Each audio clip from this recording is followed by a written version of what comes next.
Okay, we're making up our loads for the beet sugar beet cars that we showed the other day on from Intermountain. This is the top of one of the cars, and this you're looking actually what would be the bottom. I've got glue sitting in white glue. I just put that white glue in there.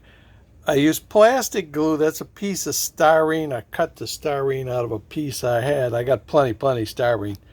This is kind of the experiment car. Cut the styrene and it's glued in to the braces. It's glued into the bottom of the braces. And I touched somewhere the styrene was touching the side, put some glue on it. The reason that the white glue that is sitting up on the edge is I don't want it to all run down.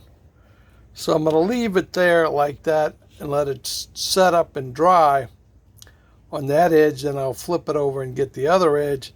Then I'll get each end. But this is just one of the many steps in this process. Then I'm just recording it as I go along to make a video. Okay, in our little ongoing project here to put a set of loads in a sugar beet gondola. We've basically, I think, at the point where we can put the material in that I bought to make the load. We've glued the little piece of styrene in completely all around the bottom. There's a few spots where you still see the glue's not completely dry. And we've also put some little extender tabs, and those are glued on with cement glue. That's just pieces of styrene that I had left over. That way, I'm going to try this without putting glue on it. So the little tits that they have on theirs thing, we need to go. I'm trying to get it centered up. The little tits that they have to hold that in place, that's not going to work per se and so forth. So now it's sitting in there and those extended tabs will hold it down. Now when we put our load material on top, it's going to add some more weight to that. Not a significant amount. There's not a whole lot of weight involved in this whole thing. But the next step is to put the load in it. I'll do that in a little while. I really don't want to rush that because I'll put the load in play. I'll cover that area on top that you see is the tan of yellow with glue. Then I'll sprinkle the load on and I'll mound it up a little bit. And then once all that's in place, I'll drop some liquid glue, 50-50, 60-40 glue water mix on it, and then let it all dry. Hopefully, we won't have any water glue running into the bottom of the gondola. Probably just leave it stand up on its little tabs that I put there, or I'll put it up on something else. I'll let it sit on something else when I put the load in, so we don't have any glue running into the bottom of the gondola. But that's where we stand on a little project. Okay, tools to do the job here. We need a little brush to spread the glue around. The glue. Some of our sugar beets. Yep, dried up sugar beets. Yep, right there. Okay. The famous bottle of wet water. And our glue bottle. Anybody who've watched my videos will know that that is a 20th century glue bottle. Okay, it's been around that long, believe me. That's what we mix up our glue and water together. So it's just white glue and water. We've got our little top sitting there, and we got it sitting up on something. And hopefully as we get the glue and everything down, we don't have water running through. But if it does run through this way, we won't have any issues. May go take my eraser pad and replace it with something else. Just thought about if the water runs through, I don't need to have glue and water filling up the eraser pad, track cleaning pad. We'll fix that. We'll go get some wood. By the way, if you haven't ever seen one of my track cleaning video, that is a fine sanding pad. Very soft. These do not scratch your track. Don't really need to use a whole lot with this. We just take it periodically. You'll see a little thing and we just rub it down the track. And that's about it for cleaning track around here, because we use a product, if you watch my track cleaning video, called ACT 606, and it's got a lubricant in it, very fine lubricant. That's why don't have a problem with operating trains around here. All right, let me go get the boards and get this blocked up, and we'll get a kind of step by step here. Okay, so we put some glue in there. Just put a lot of it. Now we got to spread it out with a brush. Okay, we've spread the glue. That's full strength glue straight out of a bottle. We spread the glue around now, and that's pretty thick in there. And now we're going to apply some of our sugar beets. We don't want any of this to come out. Believe me, this is kind of a permanent load. I will tell you this. Now, I did use plastic glue to glue those little crossbars to that plastic piece of styrene. But if you wanted to get all this to come undone, you could just drop this in a bucket of water and let it sit there overnight, let it soak, and then probably the next day it'll all come apart. Because white glue is soluble. Not yellow glue, but white glue. If you soak this in water, it'll all come apart. Okay, on the sugar beet cars, we've had a couple of things going on. The first stuff that I don't know if it'll make it into the video. I have to see what I've got shot in the process. But the first stuff I bought, where it looked good and a little bit more color variation in what you see, this is a rock. The other stuff was a material that's absorbed the water when we put the glue water on it. So it swelled up, which then really didn't work. I just put it that way. It really didn't work. So I found a bag with some tan colored rocks, which we'll just say those are sugar beets with mud on them, which is what they basically came out of the ground. They did not get washed until they got to the sugar refinery, and they were washed when they went in to be cut. But anyway, this is if you look at the video, which I recommended, appearance wise, this is pretty close. So we have a loaded sugar beet cart. So now we're going to work on the other. We have 13 of them, and this was the experiment. This is the next one. The styrene piece. That's a piece of styrene. The coloration is coming out of that right there. I can't give you an overall picture of this piece of styrene because it involves something that kids watch this video and we don't want to advertise for the previous employer. But I have a large supply of it. So anyway, here we are, and we've got glue sitting there drying, and this will be the next step. So this is a piece of styrene that's cut to the right width for the next car. It came off the end down there on that sheet right there. And we'll cut it to the right length. So that means we have got cut 10 more, because we got 3 cut out of 13 cars. We got 10 more to get here. Now, one of the things I did on this is they come with the top loose, as you can see over here. So we fixed this with tabs. They have the little tits on here, and I guess you could just glue it onto the top of the car. And I tried that. I said, well, to work on putting the loads in, it's easy if you can take it off.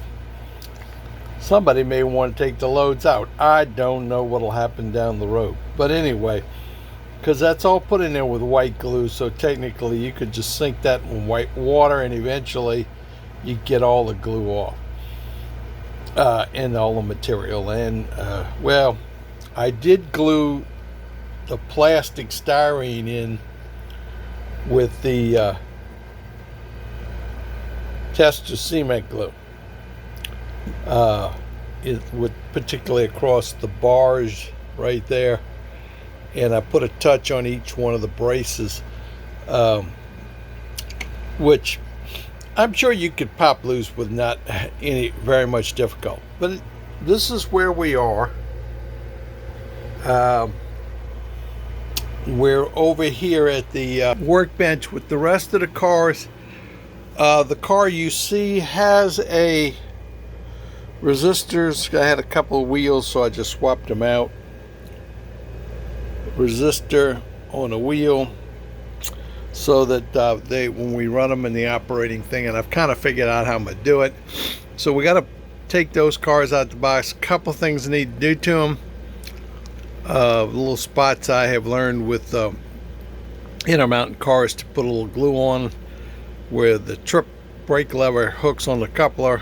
You should always put a little more glue on it, and then get them ready to put the things in. It's kind of a step process.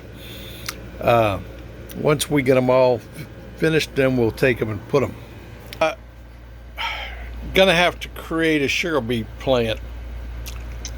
I know where I'm gonna put it. Somebody's gonna get retired, and we're gonna have sugar beets. And it'll be an interesting run for the train to bring the sugar beets to the thing. The video I showed was the last sugar beet train. Well, this is going to be the long run to the sugar beet train. Okay. You're going to pass very close by, but you're not going to be. It's not going to get you there. You know, remember, on this railroad, a couple of inches can be hundreds of miles. Okay, so we will continue on with this project. The sanding pad right here, we use that just on the edges of the plastic. If we're off a little bit one way or the other, just rub the plastic styrene on it, and you can shave off a little bit without having to try to recut it that tight. It's hard to cut stuff with the styrene when you're just trying to trim off a very small amount.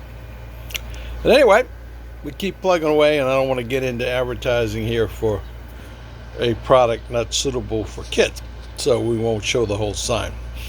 But it's just a thin piece of styrene, and we ended up with a few of those back many moons ago when we retired. What I used was these are Woodland Scenics Telsa rock debris, color blended. This medium brown, it worked out pretty good to simulate what you see in a video of an actual sugar beet car. The other stuff I bought, which I don't know, I haven't made up the video yet if it'll make the video or not. What happened was it was water soluble. It would have been fine if it wouldn't have, soaked up the water. But once it soaked up the water, it became extremely large, and just decided no. Didn't know what was going to happen if it dried. That way, what would happen, then once it dries, you have the problem of getting it out if you don't like it. So I just decided to keep looking and came up with this, and it worked pretty good. But we'll get you the whole picture here shortly. Okay, so we took the good old white glue, put some white glue on there. Now we're going to take this brush, which we wet in some water here, and we're going to spread the glue around in here in the cars, get it as spread out as we can. Then we're going to pour the rocks, or should I say the sugar beets on top of the styrene there to create the load. So this will be the getting close to the final steps here. Now normally I would do more. I would do all four of the last four, but I'm not too sure I have enough of the material to finish this. So I'm going to do two at the same time. Now spread out the glue, making sure all the edges and stuff thing, because I really want the stuff on the bottom to be make sure it's stuck along the edges. Now you notice I got this in a box, so anything that spills, which I've already accumulated once, I can gather up. I'm going to be probably a little sparing here, but when you see this, as far as the finished product, you'll understand it works. Okay, so we have loads of sugar beets. Now we're going to make sure none of the loose stuff on the edge. You can actually bounce it, a little vibration, make it settle in good. And I mean, that's a very little. I mean, we're not doing any shaking here.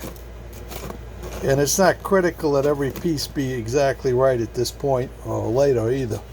Now, my good old glue bottle. Okay, this is white glue and water with a little touch of soap detergent in it. Oh, we forgot the white. We forgot the. We forgot the wet water. Again, this material has a surface tension on it, and if you try to put the glue on the wet glue, as you'll see, on it without doing this, you end up with material balling up. Now this is a little bit bigger than material than my ballast, but it's the same principle. You got to knock the surface tension off. And this is my famous bottle of wet water. That's water with about 3 drops or 4 drops of liquid soap detergent in it. Okay, so you don't have to use alcohol. Okay, what is alcohol? Go look at the bottle, read the label, and after you've had it for a month, it's 90% water. Okay, so don't quit wasting your money with alcohol. Okay, so we take the glue bottle, which I said is this is probably 50-50 or 40-60 glue and water. Okay, so you see it just flows right in there, and I'm going to stop here because it gets tricky with me doing this, holding the camera in one hand. But what I'm going to do is finish gluing this all in. It's all wet.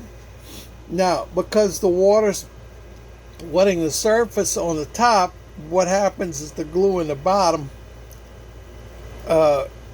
gets drawn up, and everything is all glued together. Now, you have to.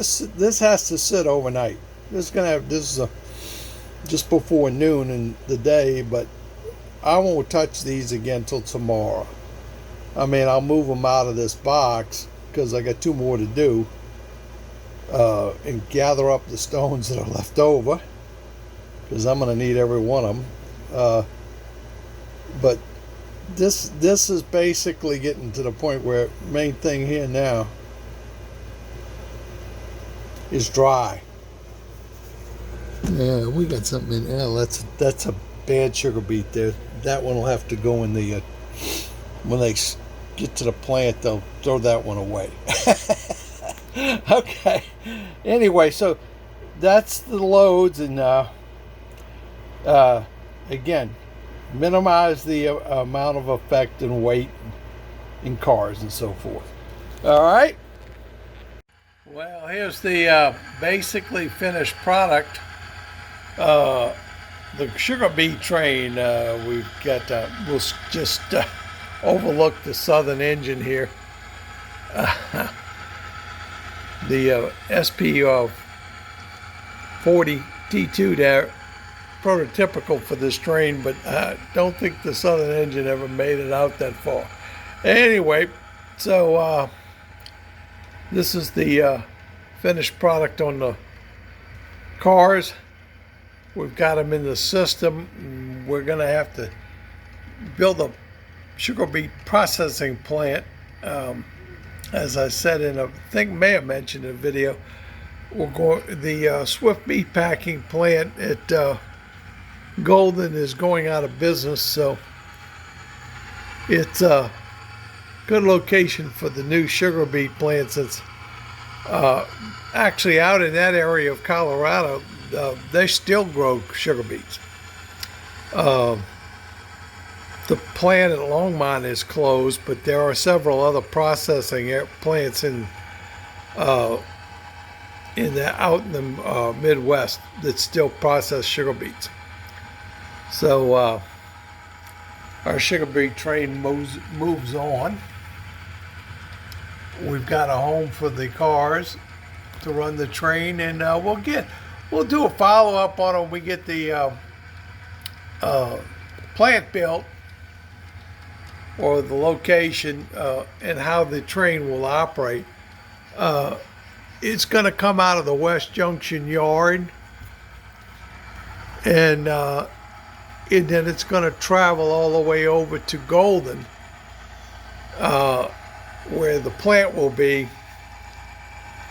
with the full cars, and leave them. You'll have to basically go across the entire subdivision to get to the plant. We won't mention that you have to pass within inches of where it is, but that's model railroading. But anyway, we'll let that go. All right, so we're going to go put these up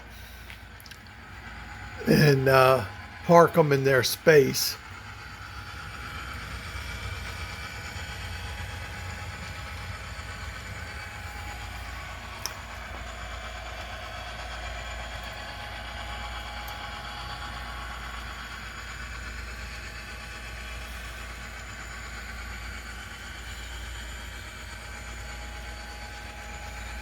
In fact, actually, when I get over here to Rockbridge, what I'm going to do is run around the train, because it needs to go back the same way it just came from, to get without me having to run the whole railroad.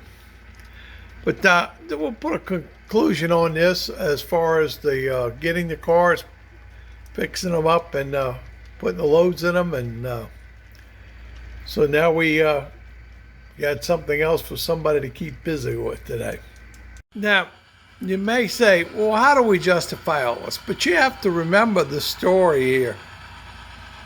And I'm one of those people. This is the story of the Grande Pacific Model Railroad, or the Grande Pacific Railroad. This came about in this 1980 when the FRA broke up the UP. That's my story, people. I'm sticking to it. Well, when the SP quit using the sugar beet cars in the Imperial Valley, before they scrapped them all, they moved some out to Colorado. And that's how the Grande Pacific ended up with them. Okay? So, I remember I have a modeler's license. It's a great part about the hobby. You can do whatever you need to do to make it work. Okay, so we'll leave this at the end of the road here, and I hope you've enjoyed this. We're going to run around this little train, and so we can go put it in its home.